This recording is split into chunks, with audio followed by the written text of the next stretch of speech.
కష్టపడి ఒక్కో వస్తువు ఇంట్లో ఏర్పాటు చేసుకున్నారు.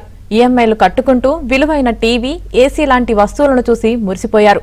నిన్నటి వరకు తమకు ఆహ్లాదాన్ని, ఆనందాన్ని పంచిన వస్తువులు ఇప్పుడు వీధుల పాలయ్యాయి. బుడమేరు తెచ్చిన బురదతో ఎలక్ట్రానిక్ వస్తువులన్నీ పనికి రాకుండా పోయాయని ఆవేదన చెందుతున్నారు. దీనికి సంబంధించిన మరింత సమాచారం మా ప్రతినిధి ప్రసాద్ అందిస్తారు. బుడమేరు వరద స్థానిక ప్రజలను, ముఖ్యంగా పేద మధ్యతరగతి ప్రజల జీవితాలు తారుమారు చేసినట్టు కనిపిస్తుంది. ముఖ్యంగా 5 రోజుల పాటు బుడమేరులో మొత్తం ఇళ్లన్నీ మునిగిపోవడం, ఇంట్లో ఫర్నిచర్ పూర్తిగా పనికి రాకుండా పోయింది. దీంతో ఇప్పుడిప్పుడే ముంపు బారి నుంచి బయటపడుతున్న నేపథ్యంలో లోపల మంచాల దగ్గర నుంచి ఇతర విలువైన వస్తువులన్నీ కూడా ఎందుకు పని రావడంతో రోడ్ల మీద పడేస్తున్నారు. ఇక్కడ ఫ్రిడ్జ్ కూడా మొత్తం పూర్తిగా వరద వల్ల పాడైపోయినట్టు చెప్తున్నారు. నిన్న చాలా మంది బాధితులు దాదాపు 1,00,000 నుంచి 2 లక్షల వరకు విలువైన వస్తువులు కోల్పోయామని కూడా చెప్తున్నారు. అమ్మా, ఈ వరద వల్ల మీ ఇంట్లో ఏమేమి పాడైపోయింది? అన్నీ పాడైపోయినాయి సార్. ఏమి అసలు జాగ్రత్త చేసుకుంటా కూడా సరిపోలేదు. 20 నిమిషాల్లో 3 వైపుల నుంచి నీ వాటర్ వచ్చేసేసినాయి. అసలు మేము ఇంట్లో మనుషులను పట్టుకోవాలా, ముసలమ్మలను పట్టుకోవాలో కూడా అర్థం కాలేదు. ఫ్రిడ్జ్లు, వాషింగ్ మిషన్లు అన్ని నీళ్ళల్లో తేలుకుంటా కింద పడిపోయి మొత్తం ఇంట్లోనే ఉన్నాయి. అసలు అన్ని తీస్తుంటే అసలు మొత్తం మురికితో ఇప్పుడు కడుక్కుందామని వెళ్ళాం కానీ మళ్ళీ వాటర్ ఫ్లో పెరిగింది. మాకేం చేయాలో కూడా అర్థం కావట్లా.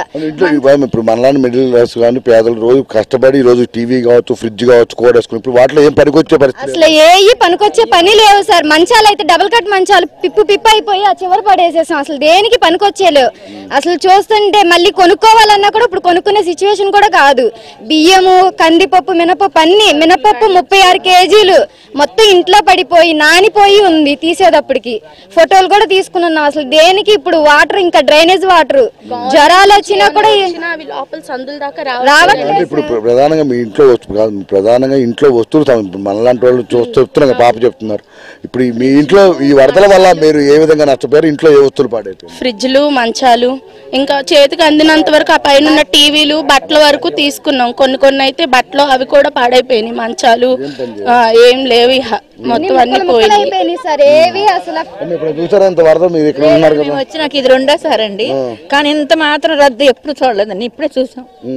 ఇప్పుడు మీ ఇంట్లో కూడా ఏం పని చేయవా? అసలు మొత్తం ఎంతవరకు మునిగింది మీ ఇంట్లో? పేకలో వచ్చేసి నడుం దాకా వచ్చేసినాయి. హైట్ తక్కువ కదండి, బాగా మునిగిపోయి పాడైపోయినాయి.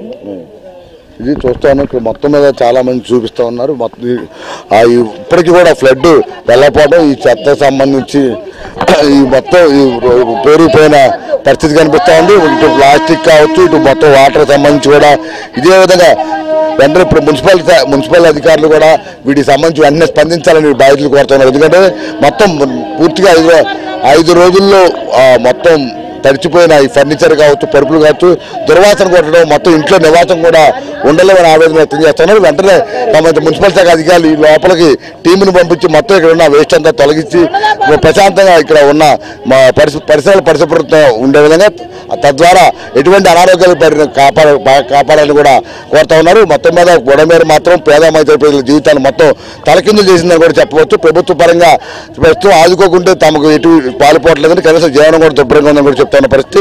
ఇప్పటికైనా ప్రభుత్వ యంత్రాంగం స్పందించి తమకు అన్ని విధాల సహాయ సహకారాలు అందించాలని కూడా కోరుతా ఉన్న పరిస్థితి కనిపిస్తుంది. ఇప్పుడు రాంప్రసాద్తో వరప్రసాద్, ఏబీ ఆంధ్రజ్యోతి, విజయవాడ, బాంబే.